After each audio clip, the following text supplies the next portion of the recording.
देश भर में है 32 सर। 32 जी सर।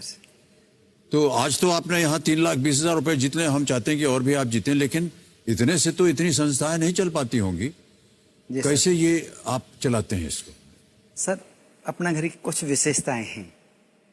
जो भी जरूरत होती है ना, वो परमात्मा के लिए रोजाना लिखी जाती है। भरतपुर एक आश्रम का जो खर्चा है 3.5 लाख रुपए पर डे का है। प्रतिदिन एक आश्रम का, भरतपुर वाले आश्रम का जो भी जरूरत होती है ना सर, परमपिता परमात्मा को हर ऑफिस में 32 आश्रमों के ऑफिसों में चिट्ठी लिखी जाती है।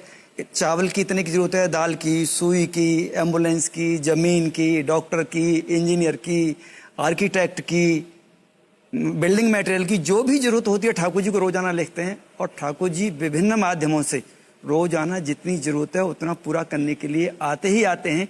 ऐसा कभी नहीं होता कि उस पर ठाकुर जी के लिए लिखा जाए और वो चीज नहीं आए।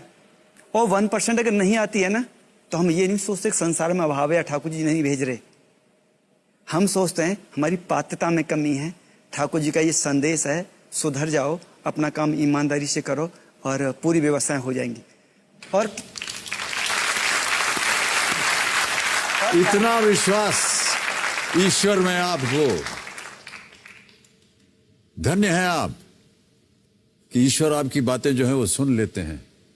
और जब आपको लगता है कि ये 1% जो है काम ठीक नहीं हुआ या कम हो गया या कमी हुई है, तो ये नहीं कहते हैं आप कि ईश्वर ने हमारे काम को पूरा नहीं किया, बल्कि आपने सोचा कि आपका काम जो है उसमें कुछ कमी रही। हाँ, बिल्कुल सर। वाह, क्या बात है।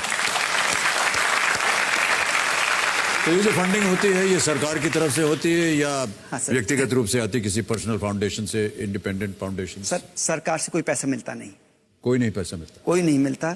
सबसे बड़ी बात यह है, अपना घर भरतपुर में 400 से 500 तो बसों पे अपना घर की तीर्थ यात्रा के लोग बैनर लगा के आते हैं। जैसे मंदिर, मस्जिद, चर्च, गुरुद्वारे में धार्मिक लोग जाते हैं ना, उस तरह से जाते हैं। कोई चावल लेके आता है, कोई आटा लेके आता है, कोई दाल लेके आता है।